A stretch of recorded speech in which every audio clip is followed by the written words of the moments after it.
जी नमस्कार। पिछले दिनों आपने एक खबर देखा होगा जिसमें एक पारिवारिक विवाद को लेकर खबर जो है चलाई गई थी, जिसमें स्टेटमेंट चांदनी कुमारी की ओर से दी गई थी और उसी के तथ्यों पर हमने खबर चलाया था।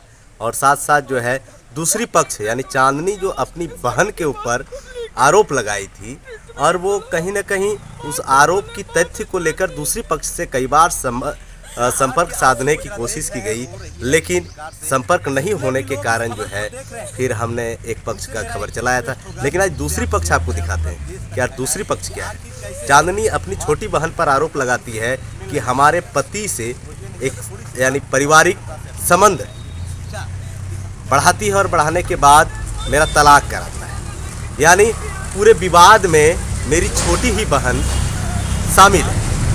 लेकिन इन सभी तथ्यों पर उन्होंने एक बात और स्टेटमेंट दी थी जो कि पिछले खबर में आपको हमने दिखाया था कि उसकी छोटी बहन के यहाँ और उनकी माँ के यहाँ उनकी छोटी बच्ची रखी हुई है। इसी को लेकर पूरा विवाद जो है चला था। उसी विवाद के बीच में हमने एक खबर चलाया था जो चांदनी की ओर से स्टेटमेंट दी गई थी और उसी पर हमने खबर चलाया था।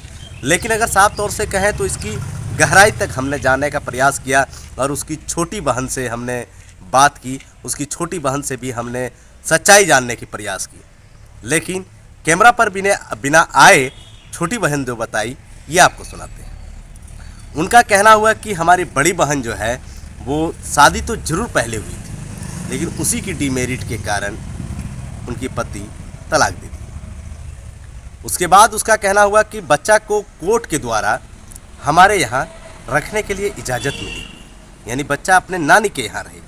तो हम मायके में रहते हैं और हमारी माँ रहती है, तो यानी बच्ची की नानी हमारे पास है, तो इसीलिए बच्चा हमारे यहाँ है। दूसरी बात उन्होंने बताया कि चांदनी दूसरी शादी कर ली है, इस कारण से बच्चे के जीवन में खतरा है, इस कारण से हम बच्चे को नहीं भेज सकते हैं। लेकिन उनका भी कहना हुआ कि चांदनी तिलमिलाती हुई बच्ची की याद में वो कुछ से कुछ बयान दे रही है और कहीं ना कहीं हमारे कैरेक्टर पर सवाल उठा रही है। ये गलत है।